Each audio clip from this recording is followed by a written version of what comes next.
얼굴이 떨리는 이유가 동맥이 뛸 때마다 신경을 건드리니까 뛴다라고 하고 수술하고 오시는 경우가 간혹 있는데요. 주의해야 될 것 중에 하나가 여기에서는 신경이 이렇게만 나와 있지만 실제 신경은 이거보다 훨씬 더 세밀하고 복잡하게 있거든요. 수술을 하면 신경 손상은 피하기가 힘들어요.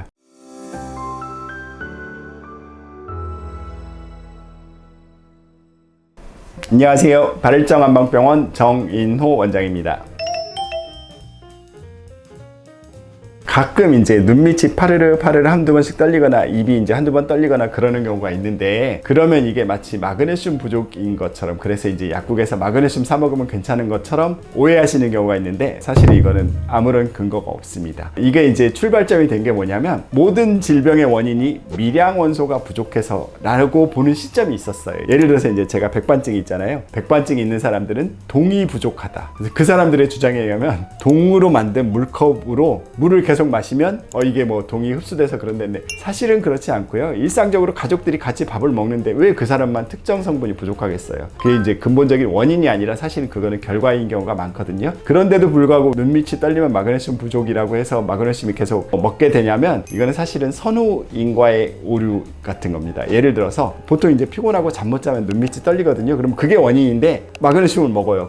그러고 먹고 나서 내가 좀 무리했나 보다 그러고 쉬어. 그러면 괜찮아져. 나은 원인은 내가 쉬어서 나은 건데 마치 마그네슘 먹어서 나은 것처럼 착각을 하게 만듭니다. 예를 들어서 우리나라가 축구를 하는데 내가 화장실 갔을 때 우리나라가 골을 넣었어. 근데 또 좀 있다가 또 화장실 갔을 때 또 골을 넣었어. 그게 몇 차례 반복되면 마치 내가 화장실 가면 우리나라가 골을 넣는 결과를 가져오는 것처럼 착각하는 경향이 있습니다. 그런 것들을 선후인과의 오류라고 하는데, 눈밑 떨릴 때 마그네슘 먹으면 낫는다. 이것도 역시 대표적인 선후인과의 오류 중에 하나라고 생각합니다. 그런데 이제 단순히 눈밑만 떨리는 게 아니라 얼굴이 이렇게 파르르 경련이 일어나는 경우가 있어요. 이것도 이제 안면경련과 비슷하다고 생각하는 경우가 있는데, 간혹 그러지 않는 경우가 있습니다. 중풍 환자를 예를 들어볼게요. 손상이 되면 처음에는 완전히 이완이 돼 있다가 이분들이 나을 때 보면 경직이 와요. 경직이 이렇게 오다가 나중에 연합운동이 와요. 그러다가 좀 더 좋아지면 연축이 와요. 근육이 여기저기 좀 떨리는 증상이 생겨요. 그러다가 분리운동이 생겨요. 그러니까 좀 더 정교한 작업이 가능해지다가 나중에 근력이 더 좋아지면 정상적으로 기능을 회복하는데, 이 단계 중에 어디든 고착될 수 있어요. 예를 들어서 이완돼서 하나도 안 나은 사람이 있고요. 또 어떤 사람들은 경직돼서 그 상태에서 계속 머무르는 사람이 있고, 또 어떤 사람들은 연축이 계속 일어나는 단계에서 계속 머무르는 경우가 있어요. 안면마비에서 간혹 연축이 계속 일어나는, 그러니까 떨리는 경우에 머물러 있는 분들이 있거든요. 이게 과연 안면마비로 인한 것인지 아닌지는 전에 소개드렸던 이노그래피 사진으로 찍어보면 명확하게 드러납니다. 만약에 오른쪽 근육이 이렇게 계속 떨리는데 이노그래피로 찍어봤더니 이마부터 입 있는 데까지 전체적으로 근육이 좀 약하다, 그리고 구축이나 연합운동이 일어난다 라고 한다면, 이거는 그냥 단순히 눈밑 떨림처럼 생기는 것이 아니라 안면마비 후유증으로 생긴 것이다 라고 판단을 하고 치료하면 됩니다.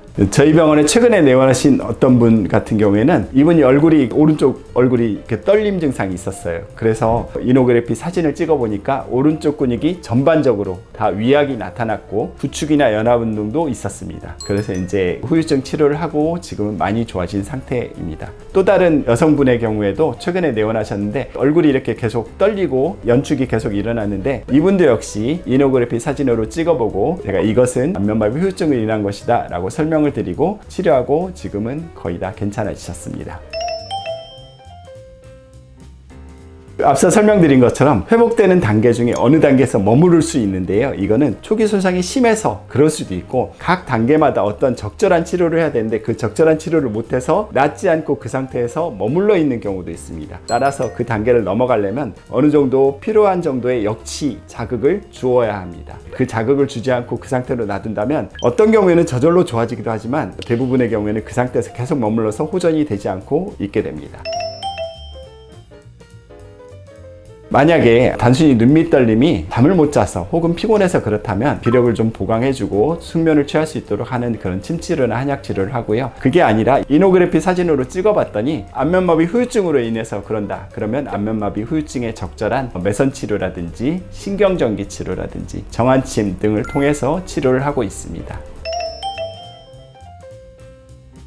얼굴이 떨릴 때 간혹 얼굴이 떨리는 이유가 이 뒤쪽에서 노는 안면신경과 동맥이 인접해서 동맥이 뛸 때마다 신경을 건드리니까 얘가 이렇게 뛴다라고 하고 이 부위를 수술하고 오시는 경우가 간혹 있는데요. 만약에 동맥과 신경이 인접해서 이게 자극이 돼서 그런다면 동맥이 뛸 때마다 얘가 연축이 돼야 돼요. 근데 환자분들은 실제로 그러지 않거든요. 이 수술이 또 주의해야 될 것 중에 하나가, 여기에서는 신경이 이렇게만 나와 있지만 실제 신경은 이거보다 훨씬 더 세밀하고 복잡하게 있거든요. 수술을 하면 신경 손상은 피하기가 힘들어요. 그래서 오히려 더 문제가 생기는 경우도 있기 때문에 이것이 과연 동맥 때문에 그러는지, 동맥 때문에 그런다면 아까 말씀드린 것처럼 동맥이 뛸 때마다 연축이 일어나야 되거든요. 그러지 않고 안면마비 후유증으로 인해서 그러는 경우인지를 먼저 정확히 판단하는 것이 중요하겠습니다. 또 한 가지 경우에는 어른들이어도 틱 증상이 있는 경우가 있습니다. 예를 들어서 어렸을 때 뭐 눈 이렇게 깜빡거리거나 좀 그러는 경우 있잖아요. 근데 이제 이게 어른이 되어서 잘 안 나타나는데 간혹 어른들도 이렇게 심리적으로 불안하면 내가 이렇게 눈을 깜빡거린다든지 그러는데, 이건 사실 좀 검사해 보면 금방 이게 틱으로 인한 건지 아니면 안면마비 후유증으로 인한 것인지 이노그래피로 금방 확인할 수 있습니다.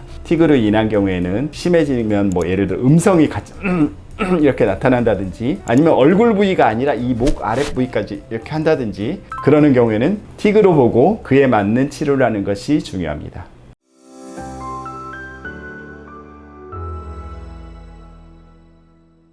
따라서 눈밑이 떨리거나 아니면 얼굴이 연축이 된다든지 그런 경우에는 그냥 막연하게 마그네슘만 먹고 낫겠지라고 생각하지 마시고 내원하셔서 정확한 진단과 치료를 하시는 것이 무엇보다 중요하다고 할 수 있겠습니다.